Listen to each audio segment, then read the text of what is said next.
lousy tooth. I got a rockin' pneumonia and a boogie-woogie flu. Monster loving, baby, that ain't all. I wanna kiss her, but the gal's too tall. Still no intro. No intro. We haven't bothered. Who needs one? That's right. Suffice it to say, we're here to talk about movies. Yes. Movies we don't need no stinking intro. that are both old and new.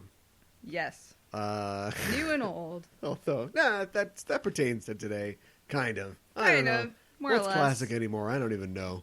I feel like that benchmark is The film changing. discussion group that I am on Discord is They were debating the merits of Speed Racer today. Sure. And I was like, I remember having this conversation 15 years ago when it came out. Yeah. And I realized, wow, I think you guys were in single digits. You were in grade school when The Matrix came out. So Yep. I wonder what you even think about the Wachowskis. I mean, their view could be totally different. I mean, Absolutely. I'll go to bat for the appeal of The Matrix just as an action movie with more TM.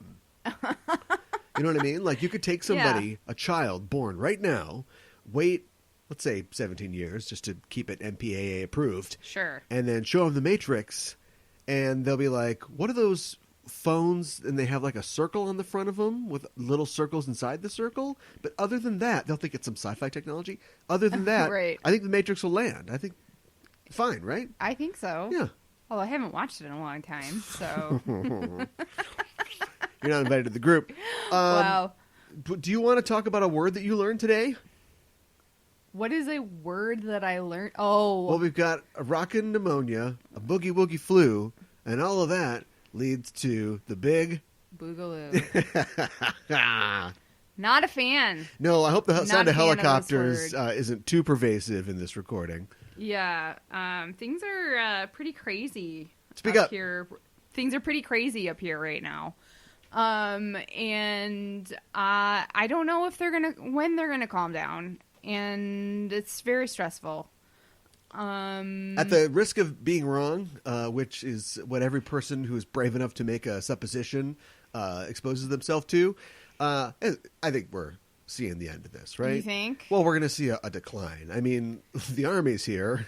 I know. There's a curfew in place. Yes. What else? Well, the Natalie Portman main- is getting ready to whore herself. What? I just tried to compare it to dystopias of fiction. All right, sure. Because it seems weird. Yeah. But other than that, I mean, who knows? The real problem now is that the reaction to the death of this guy, George Floyd, yeah, is that this is happening everywhere now. Like, it's... there are riots across the country. Just like the end of V for Vendetta. Yeah, right.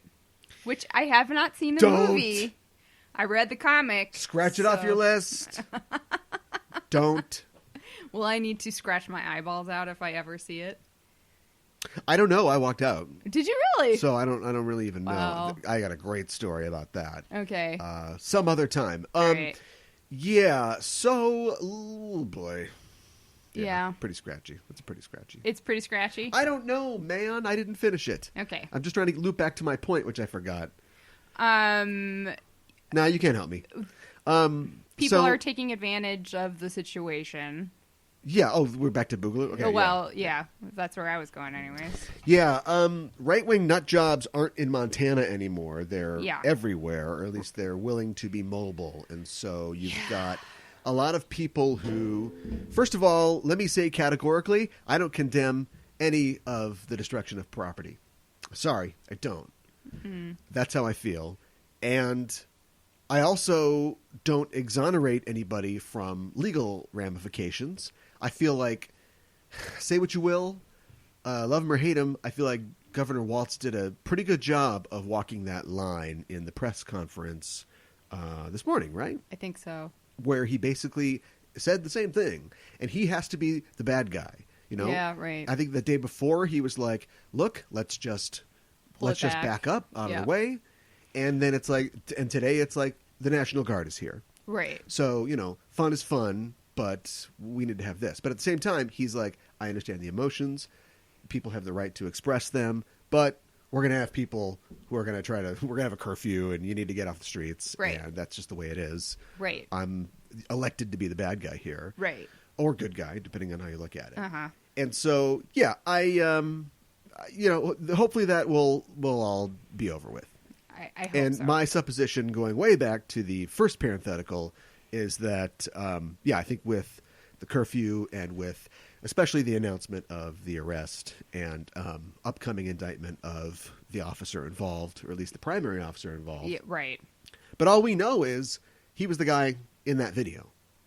Now, notice that video came from somebody's Pixel 3. Their cell phone. Not from a body cam. Yes. Why do we even have these things? I know. They should just... Is this a political show? Immediately, the follow-up was not a political show. But is this a political show? This is a new show. I didn't think it was a political show. Can you talk about art and not be political? Difficult sometimes. A lot of the times. Difficult. What's the least political art there is? And I guess we'll just keep it to cinema because it was a cinema show. The least political art there is, a musical. Veggie Tales.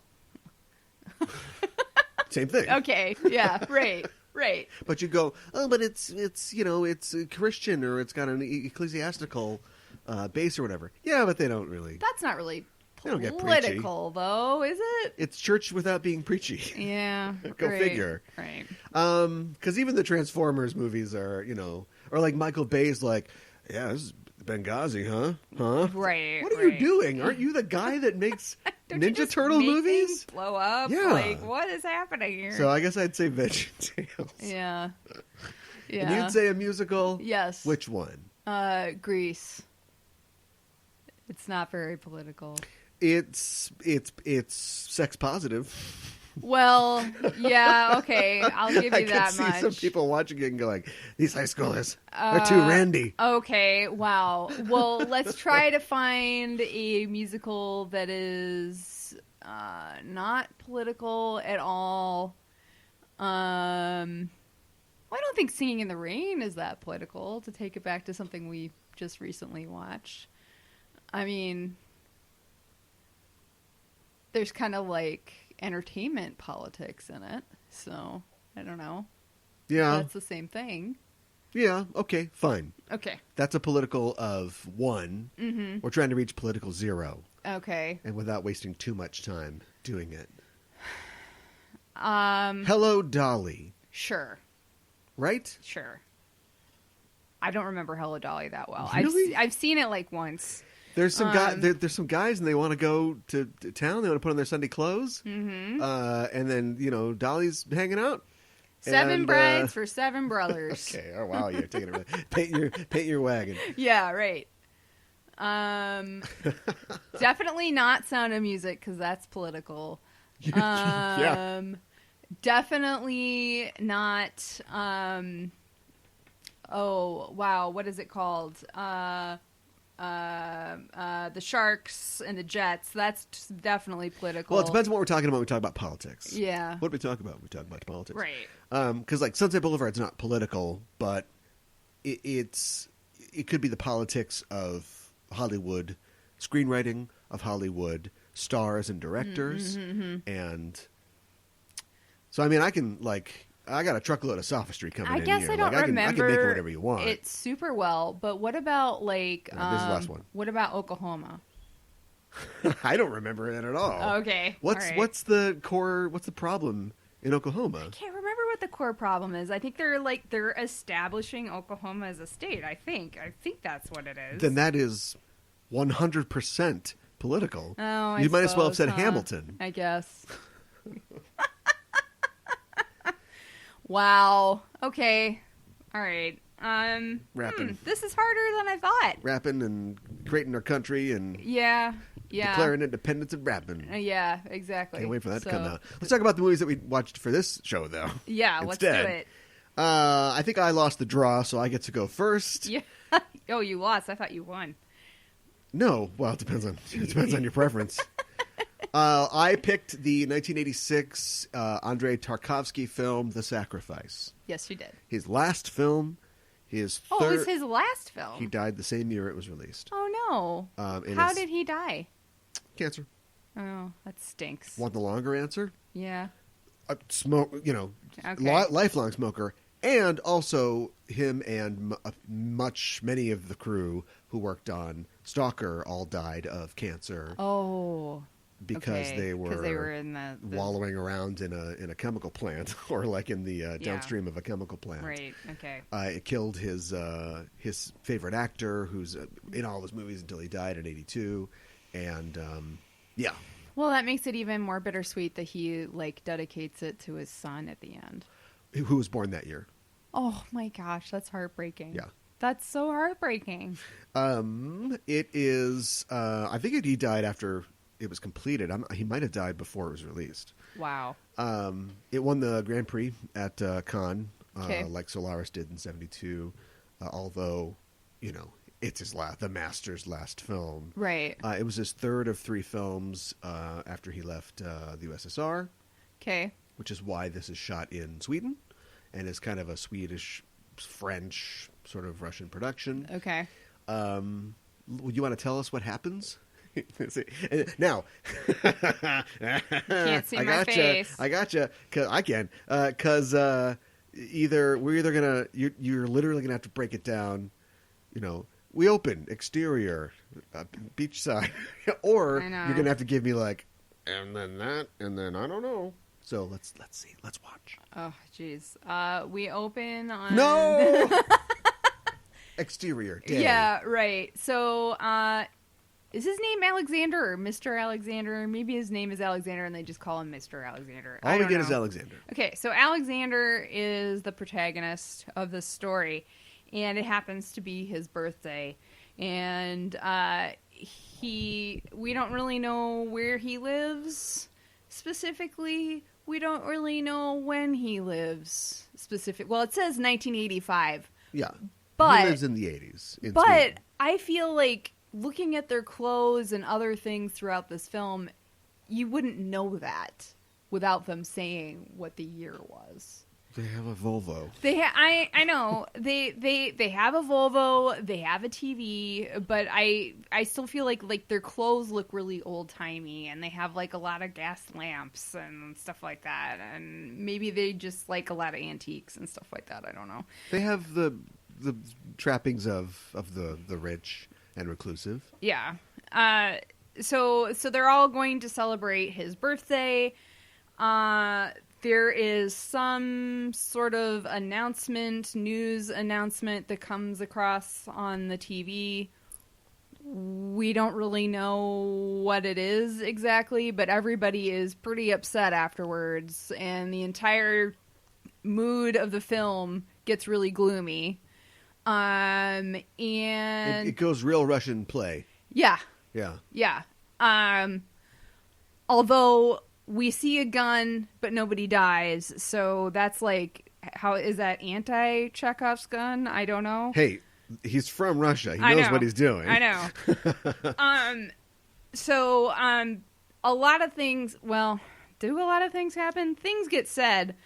His friend Otto tells him that one of his servants is a witch, and he needs to sleep with her, and if he sleeps with her and he makes a wish, all of this will go away, whatever this horrible thing is.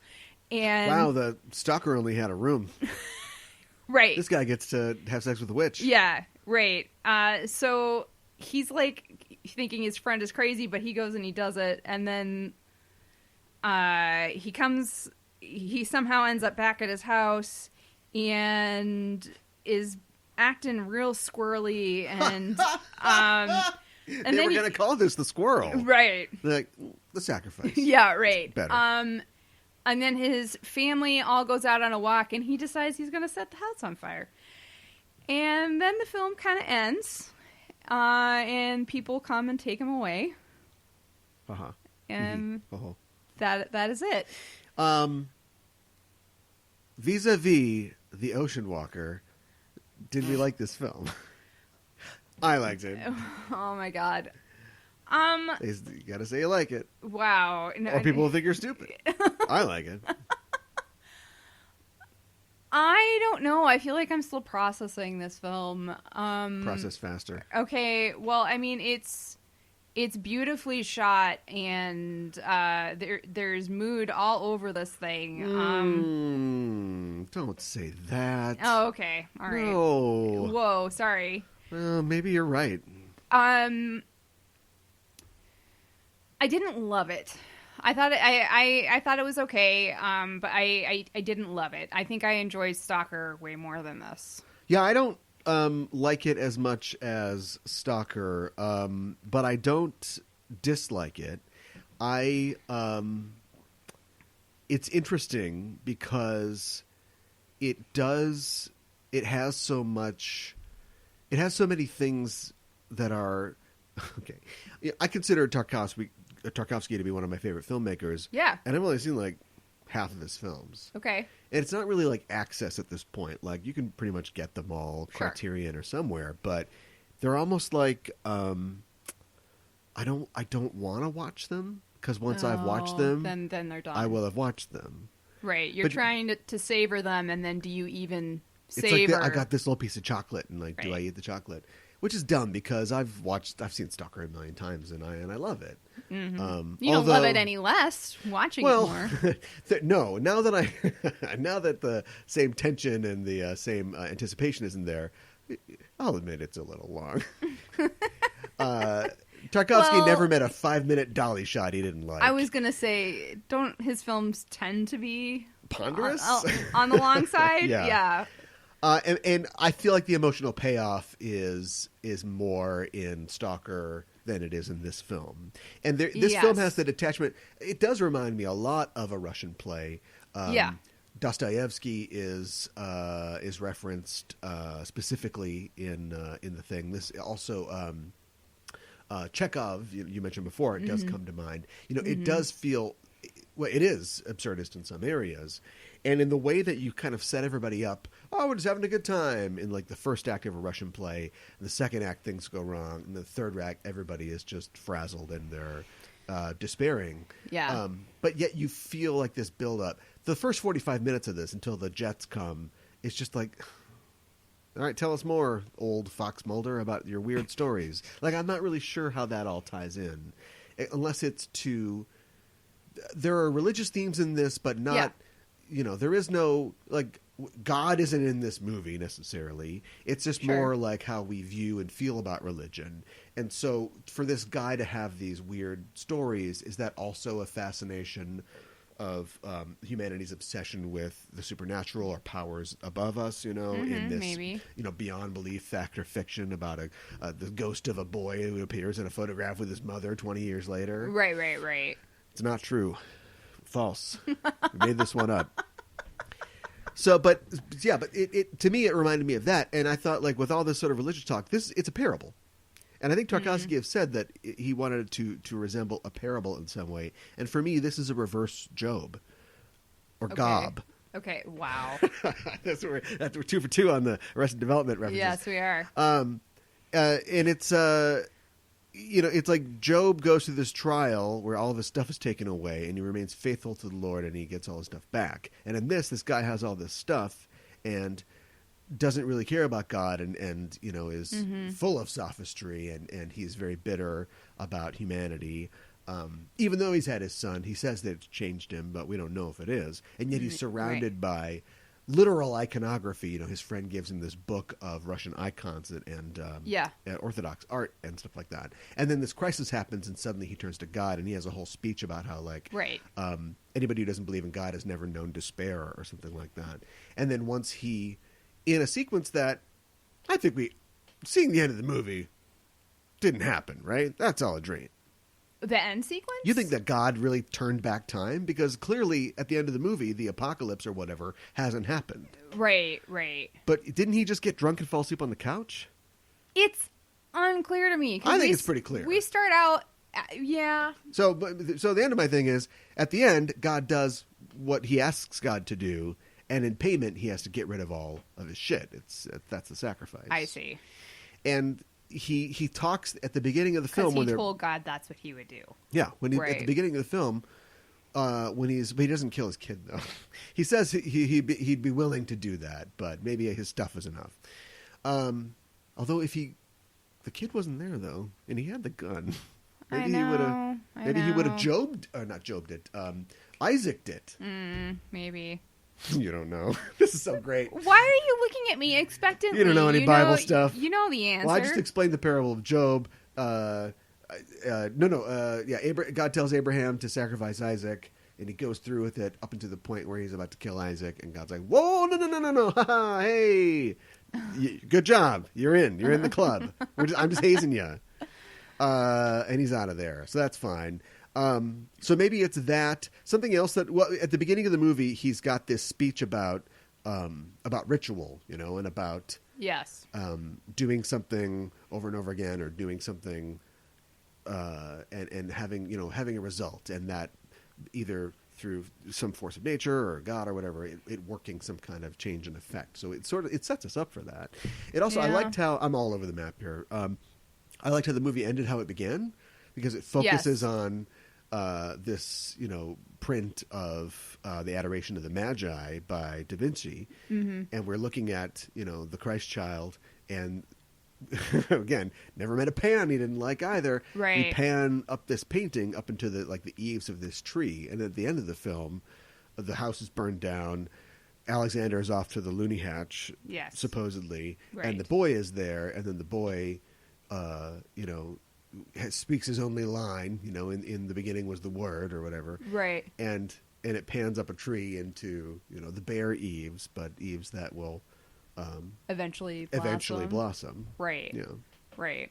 I thought it was significant that he was an actor, because if this movie has a 3-act structure, I think that he is sort of Hamlet-y, or at least he's in the Hamlet class of characters, Shakespeare characters, in that he's very self-referentially talking about, words, and how stale, flat, and unprofitable seems, all the uses of this world, sort of thing. Then in the middle, I'm just spitballing here, but in the middle, he's kind of the idiot.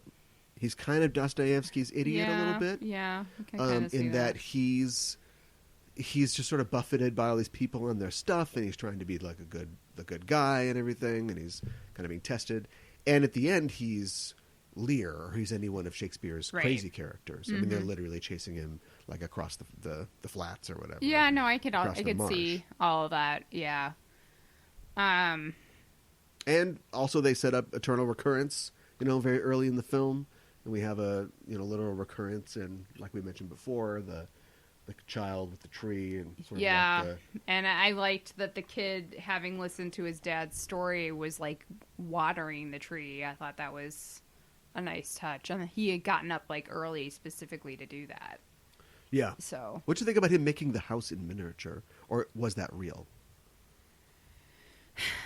Yeah, how much of the movie was actually real? I think the cinematography gives it away, because I also read that they stripped a lot of color out of it. Well, yeah, I mean, a lot of it is literally in black and white. Right. But a lot of the nighttime scenes in the middle part of the movie is, just all totally washed out. And then, like the opposite of Stalker, where it starts off washed out, and then the zone is this beautiful, colorful place that's overgrown with nature. Also themes in this movie about the despoiling of nature. He tells that story about cleaning out the garden, the overweeded garden, Shakespeare reference, Hamlet reference, that his mother always looked at. And then once he was done cleaning it, he's like, well, I just messed it all up. Like, it was beautiful in its disarray. Right. So yeah, as soon as he wakes up from the quote unquote dream where he's having sex with Zool floating above the bed, I know, right? Suddenly we're back to bright color again. Yeah, so. Yeah. Okay, you know what? I'm good. You're I got good? it. You're good? This is like Mulholland Falls. You watch it the first time, you're like, oh, and then you like watch one YouTube video. It's like, no, I get it. It's fine. But I thought that, like, his wife, like, they purposely, and to some extent his daughter as well, like, her costume was, like, very, like, it seemed, like, old-timey, and, like, the way her hair was done up. Yeah. And even, like, the maid was like wearing like a maid outfit. Like, why are you wearing a maid outfit? It's you the don't know 80s. what they do in Sweden. Yeah, you don't know how they get down. All right, fair. Tarkovsky has. I got a big like Bergman vibe off of this. I mean, especially if it's literally in Sweden. And Tarkovsky has always said, I think they asked him, like the first time he won the Palme d'Or or the Grand Prix or whatever, he said like the only person that I care about. There's only two people in the world who I care about their opinions in my films, and that's Bresson and Bergman. Okay, wow. It's like, whoa! Did you tilt your tip your beret and flick your cigarette out and just like Dirk Diggler at the right 1977 awards. Right. Thank you. Before he's talking about he's gonna keep rocking. Yeah, right. This is really rolling. like the speech to just really motivate people and really get them going, and then he's just like, "Thanks, thank you." Yeah, I mean, he definitely likes his long shots and like nature. There was like definitely a lot of nature in this. And does he command actors to look down the barrel, or probably does he just say wing it? Yeah, well, but maybe. At some point, look right in the camera, just for fun. Well, I thought, like you mentioned before, that it felt very much like a Russian play, and I really got that with the characters and their relationships with each other. Like at one point, his wife says, "I've loved one man and I married another." Yeah, and like it's not you, right? And the man that she loves is obviously Victor, the doctor. So like everybody is here. This entire world is here. It's all of these characters, and they all have these different. Yeah, they talk about Australia, but Australia doesn't even exist as far as we know. Right. It's like this is the world entire, like these 5-6 characters. Yeah, exactly. Yeah, that's a good point. Yeah, maybe Otto falling down was the piano string breaking or something like that. We never get. I don't know. It was just kind of like what is happening, and then like.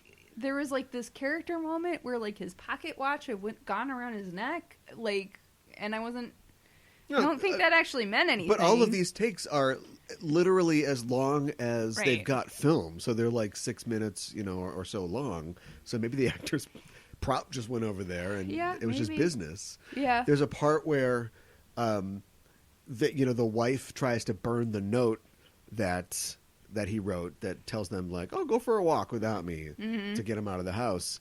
And she tries like 10 times to flick the lighter, and they're outside, in the middle of the morning. Like it's probably going to fit, and it does. It fails, and she crumbles it up and throws it, which I think was like a save because she knows Tarkovsky's not going to stop this 6-minute long take.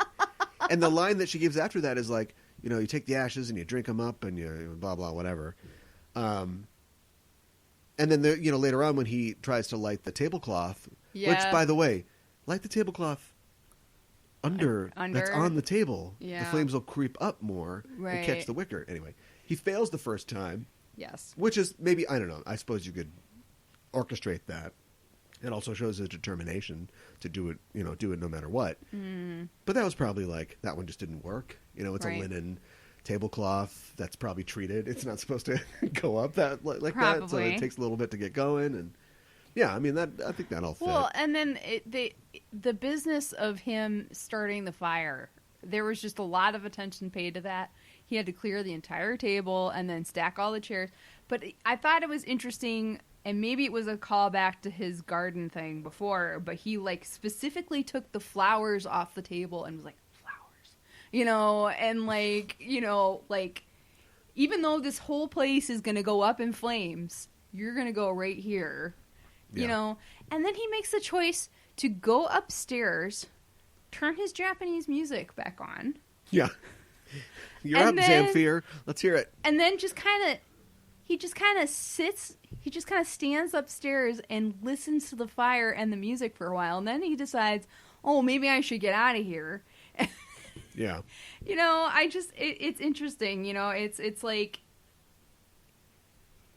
I mean, I guess you understand why he's doing it, but you're like, at the same time, it's like, here's a man that maybe people would look at him and say that he's crazy, but he's being very methodical about things. He's not being his actions aren't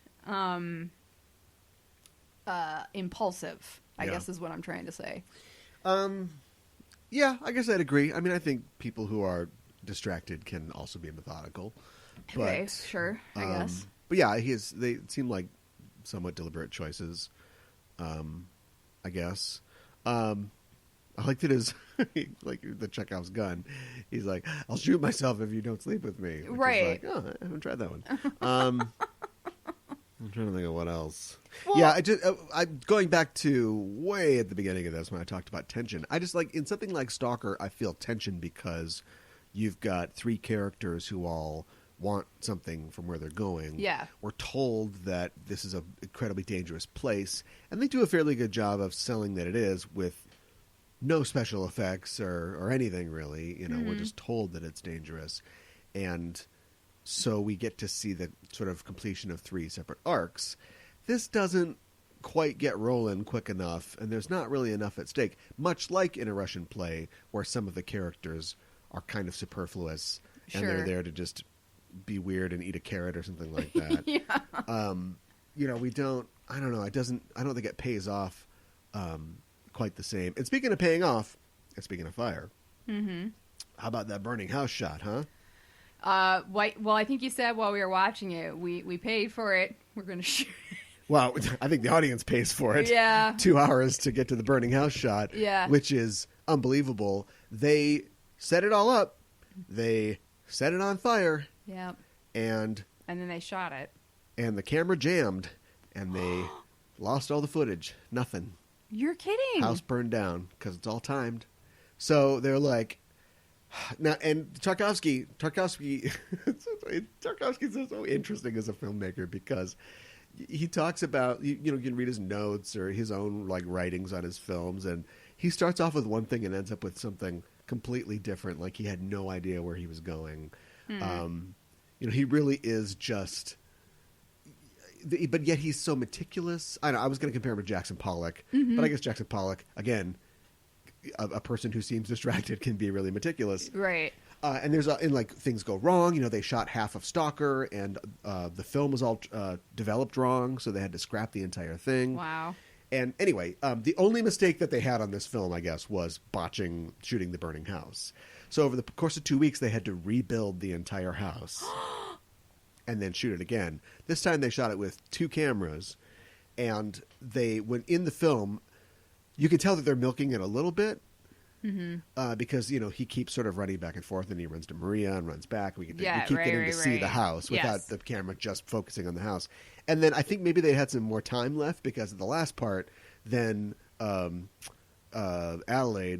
kind of goes up to the house like, "Oh, house," and all the people are like, "Oh, come around her." And as they do that, the house collapses. Yeah. And then 3 seconds after the house collapses, they cut to Maria on the bicycle. And the reason is they ran out of film right then. Whoa. They literally got the collapse of the house with seconds to spare. Wow. Yeah. That's pretty cool. That sucks that they lost the film the first time and had to redo it. Yeah. Another Tarkovsky film ends with a burning house, and that's The Mirror. Oh, really? Yeah. Does he like burning houses or something? Getting rid of material things? Is that a... Maybe he had a house fire when he was a kid? I don't know. Another Tarkovsky movie ends with a weird kid. Stalker. Well, yeah, I remember that ending. Yeah. So, yeah, I don't know. He just, he's got his themes. He's got his things that he likes to go to. Yeah, absolutely. Would you recommend it to people? Of course. Okay. All right. Yeah, I mean, I would too. I think it's worth a watch. Worth a watch. Yeah. The worth a watch seal of approval from Mika and Hana. Yeah. Do you want to talk about your film? Yeah. So 2 foreign films this time. Yeah. I don't know if we planned it that way or it just kind of happened. So my film is Pan's Labyrinth. And I know you were not too happy about me choosing this film. I don't know. Wow. Here comes the number 6, and I'm going right under it. I'm sorry. I didn't mean to do that. No, I think finish introducing Pan's Labyrinth, and we'll talk about my hatred of Guillermo del Toro. Okay, all right. So I wanted to see this. I think because, and I guess this has bit me in the butt before, even on this show. But I like movies that are about fantasy. I like fantasy elements in films. And, I just kept seeing, things from this film, and it just looked so iconic. And I don't know if part of, it was going... We did go to the Guillermo del Toro exhibit that was going across the country to different art museums. Movie. I know, which I did think that was really cool. But I was curious about it, the idea of it kind of being like a fairy tale, and I really wanted to see it. So that's why I picked it. That's why it was on my list. And it's about a little kid. That's not why I picked it. Little kid. Anyway, it came out in 2006. It stars Ivana Baquero, possibly in her first film. I'm not really sure. Also, Sergi Lopez, Maribel Verdú, and Doug Jones. Was Doug Jones? I work for Doug Jones. Yes. What is Doug Jones' background? Like, does he... Clowning. Mac Tonight. But he's... What is his ancestral background? American. Oh, okay. So does he speak Spanish then? Phonetic? Did it all phonetically. Yeah, he's from Indiana. Really? Yeah. Okay, so he just learned the phonetics of it, and that's how he learned his lines. Well, he's dubbed. But to make the mouth match, he had to learn the phonetic lines. Okay. Yeah. Okay. Well, Or I don't know. Maybe he took Spanish in high school. I don't know. Honestly, he was probably one of the better parts of the film. His character, though. Yeah. We'll get into it. We'll get to it. I'll tell you what happens in this film. This film opens in Spain in 1944, which means that we're several years after the Spanish Civil War, and the Franco is in power. The fascist dictator Franco. Yeah. So that means that we've got... I don't know why these guys are out in the woods in the middle of nowhere, but we've got a bunch of fascist troops led by Captain Vidal, and he is...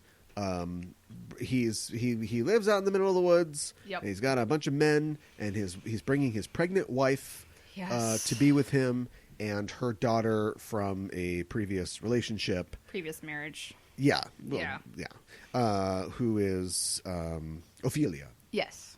And we've got a bunch of Maquis, a bunch of guerrilla rebels hanging out in the woods.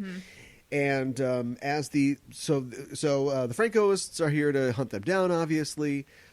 While this is all going on, Ophelia is, getting into trouble around the estate. Yeah. She finds the titular Labyrinth. Yes. She loves fairy tales, and she finds this labyrinth, and she goes in and she meets the Faun. Yeah. Played by Doug Jones. The Faun tells her that she is a princess, a fairy princess. She just doesn't remember. And to get back into fairy world, she's got to do some tasks for him. Yes. And so she does these tasks, which are very strange and seem, as she goes on, more kind of self-serving to the Faun. We're not exactly sure why he's asking her to do this stuff. In the quote-unquote real world, the story progresses. We find out that... I'm going to have trouble with this character's name, but the Maribel Verdú character... Mercedes, yes. Yeah. Or Mercedes. Right. Spain. Right. Is the maid or the maid of the house for Vidal, but she is secretly a revolutionary as well, and she's helping Pablo and all the guerrillas by being the inside woman here. Yeah, her brother is one of the rebels. So various lumps of shit hit various fans, and eventually she gives the rebels a key to the storehouse where they're keeping all the supplies. Yep. That tips off Vidal that something's going on. He's got an inside person. He tortures one of the rebels to death. He eventually exposes Mercedes, and is ready to torture her. but she she gives him a Glaswegian smile. Yeah. And escapes into the forest where the rebels save her and kill a bunch of the troops. And at this point, Vidal is he's having trouble keeping his house together here. Yep. He locks Ophelia up in the attic, but she escapes. We don't know how, but if magic is real, using a piece of chalk. Mm-hmm. And she gets her brother. She's trying to spirit the brother away. He chases her into the labyrinth, Shining style. Right. And he shoots her to death, basically, and reclaims the baby. But as he leaves the labyrinth, he's met by Mercedes and and all the rebels, and they're like, we'll take that baby, and you're going to hell, and then you're dead. Mm-hmm. So everybody dies. But at the very end, Ophelia wakes up in fairy world, where a fairy queen who looks like her mom and just some other dude who's probably a famous Spanish actor probably are like, good job, you did it. And the fawn's like, you did it. Yeah. I was me creeping you out was part of the test. Right. I know. And you'll be in fairyland forever. Yay. The end. Right. Or is it? You know why I don't like fairy? You know why I don't like fantasy movies? Why? Nothing makes sense and nothing matters. They're probably at their best when they're allegorical, like this kind of is. It is. But I don't care. I don't know what I don't care. Is my heart and soul dead? No, I don't care. I try to think about fantasy movies that matter to me, and it's, something like The Lord of the Rings does matter to me, mostly because I loved those books before they were ever. Well, I guess I couldn't read when the Rankin Bass ones came out, but actually, no, I could. I just couldn't read those. But that seems more real to me. There's a politics to that world. There's like real drama and stakes to that world. Yeah, right. And it isn't just feed some rocks to a frog who will turn into a blob of goo that has a key that I need. And it just seems like jerking off to me. Well, it's well done. The special effects are great. The special effects are great. And it looks great. And if you tell me we'll just enjoy that, I go, but that's not. I can get special effects from video games. I know. I can wave my hand in front of my face. Yeah. See what I'm doing? Yeah. And it seems like I have 11 fingers. Right. That doesn't mean anything, though. I think that's something that Guillermo del Toro does That's all he does. Yeah. That's all he does. He should just create worlds and then let other people write the story. I don't disagree. Yeah. I've said that he has an amazing imagination,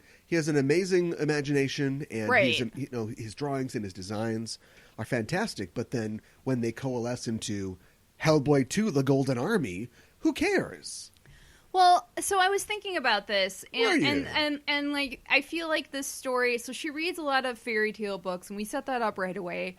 And this is set up very similarly to a fairy tale, like.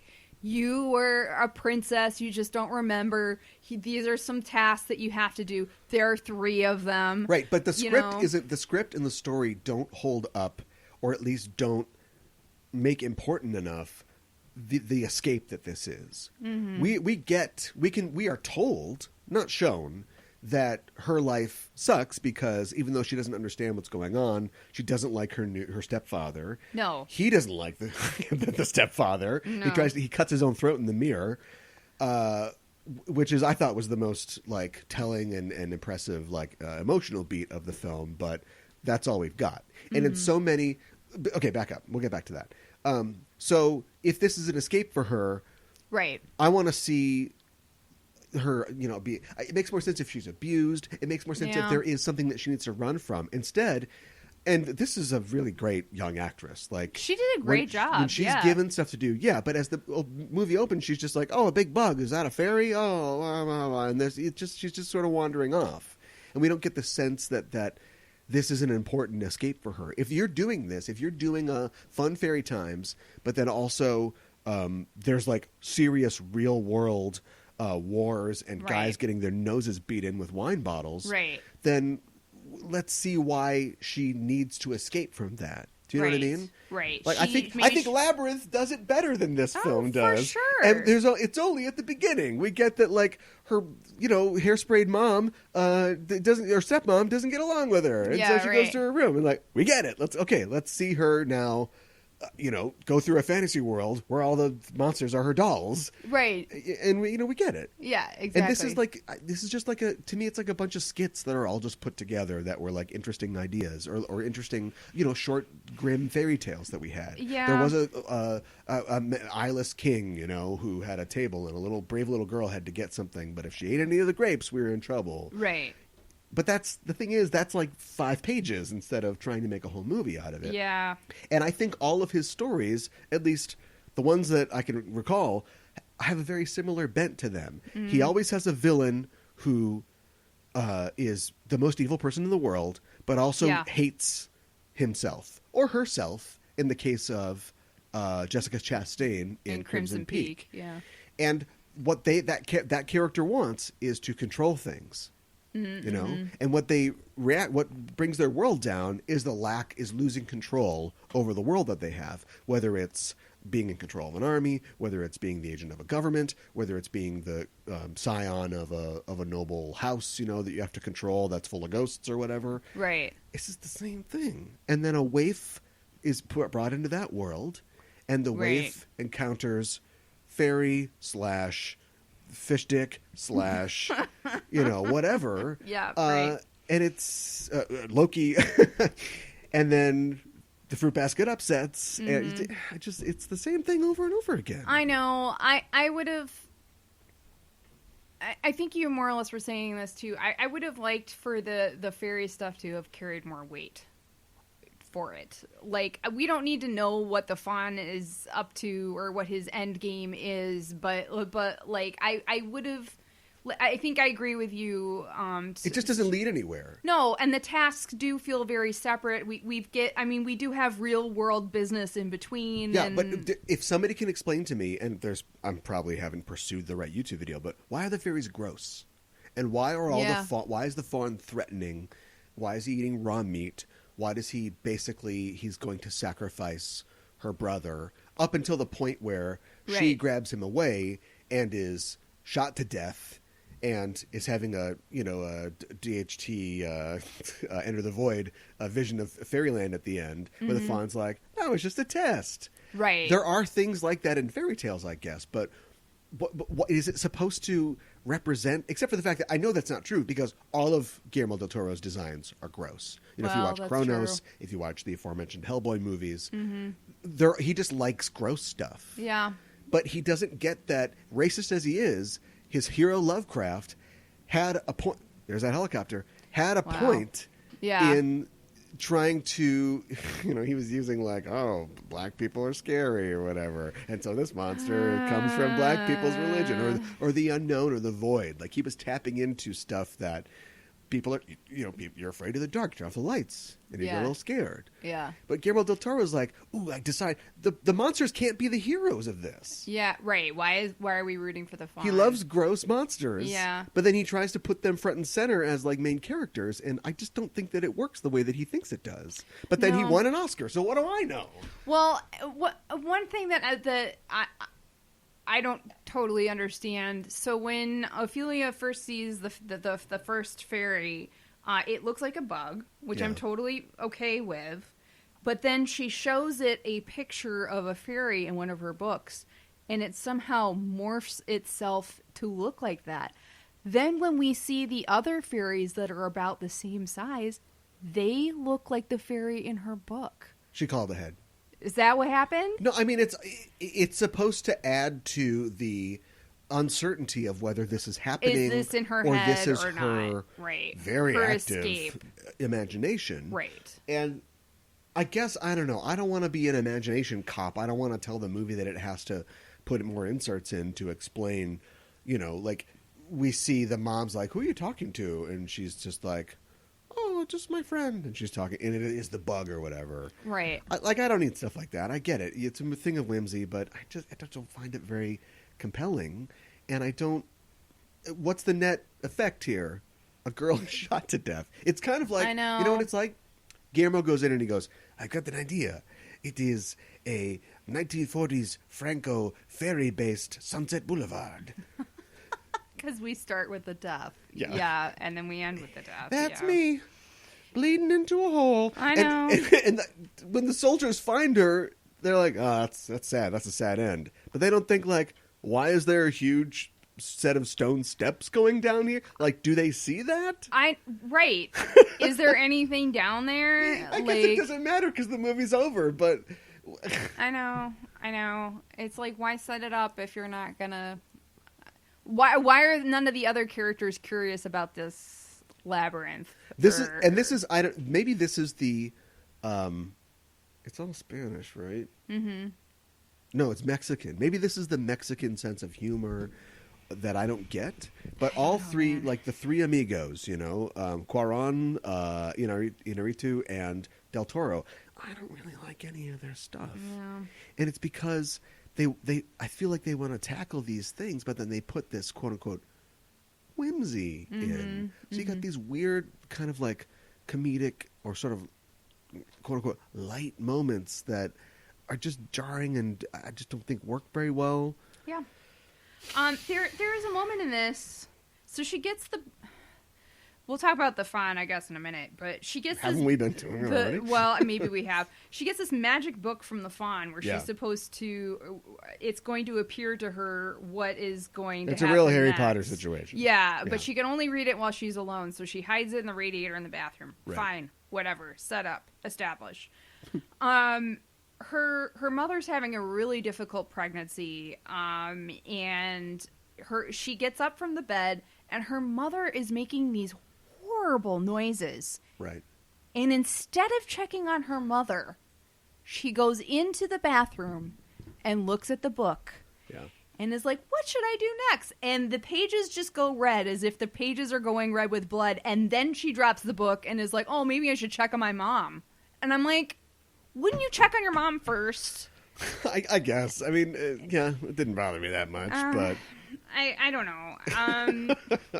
So is magic real or not? Like, the one thing that I kind of liked was, because like I said, I'm okay with the ambiguity. I just don't like the fact that the movie is sort of serving two masters. Like, the fantasy never really intrudes on the real life and vice versa. It's like there's two different movies going on. Maybe I just want to watch a movie about a bunch of partisans who are hiding in the woods while a general who hates himself is basically destroying himself and his squad by making all these like cruel and horrible decisions. Right. Maybe that's the movie I want to see. Yeah. And then maybe I'll check out a Mirror Mask type tale about a girl who goes to fairyland or something.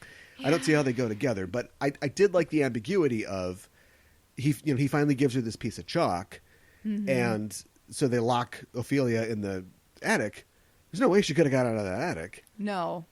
That's like the one thing I was like, well, how did you get out of there if it's not real? Exactly. And then there's like the whole business that he gives her a mandrake, which is somehow the mandrake root is alive. It's very Harry Potter-ish, except it's crying, but it's not screaming.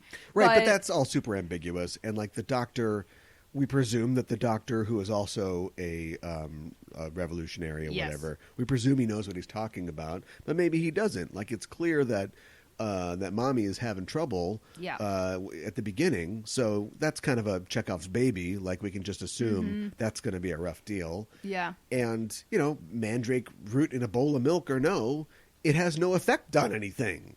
If that had never happened, it would be believable that she would die giving birth. Well, and if it did happen, do you know what I mean? Yeah. So it's just for chance for Guillermo del Toro to tell us that he knows what mandrakes are, and to use, to be honest, a fairly convincing special effect for 2006. Yeah. Where she's not even really holding anything, and he kind of unfolds as it gets in the bowl. Like I said, it looks cool. It does. Yes, but that's not enough for me. Yeah. I don't know why it's enough for so many other people. And look, I'm within the sound of my voice right now. At me. At KA1IBAN on Twitter. I don't want to have a fight. I just really want you to explain to me why he has an Oscar. Yeah. Why people think he's so good. Yeah. I mean, I do think that Doug Jones did a great job with the movements of He was Fawn the and eyeless everything. man and the Fawn. I was going to ask about that. Yes. Okay. Cool. Which, I don't mean to be a little bitch. Whoa. A little too similar. You think? A little too similar in their design. A little bit. They're both like... A little bit. Lanky... I mean, he's a lanky guy, but, Robert Picardo played werewolf in The Howling, and he also played Meg the Monster in Legend. You know what I mean? Like, the guy's versatile. Right. And Doug Jones can do more. He can be a big moon that loves hamburgers. He can do more than just be two different colored lanky guys with long fingernails. Yeah. I'm not saying it wasn't good. I see what you're saying. It's just, you could have made those, because that's where Del Toro, maybe he's drawing on real fairy tales, I don't know, but he just goes, oh, maybe there's a big frog in a tree. It's like, okay, great. Right. And it's like, a skinny man is sitting at a table? Yeah. We got another skinny man, but okay. I do think that it was that he was especially creepy, and he keeps his eyeballs on a plate in front of him. Gotta have him ready. Got him ready. Then he sticks them in his hands, and then he puts them on his face. That was really creepy. But they took 2 grapes. Is this supposed to be significant? Maybe. I don't know. Doesn't matter. Recommend? You're going to recommend it. Well, I don't know. If you're... Do not recommend it, because I don't like it. She recommends it. I guess I recommend it. I abstain. Wow. Well, if we're alive, just kidding. But we'll be back. Let's just change this to Riot videos. Video Riot. Video Riot. I think I like Video Riot better. But, okay. But we'll be back as Video Riot. Oh my gosh. In the future. Oh no. It's horrible. It is horrible. It's a terrible tragedy. It's not Justice for George. It's not funny. Come on. Yeah, Justice for George. I agree. Yeah. So get on that, everybody. And we will return, in the future. Take my line, please. Stay healthy and stay safe. Did you want to say it? Stay healthy and stay safe.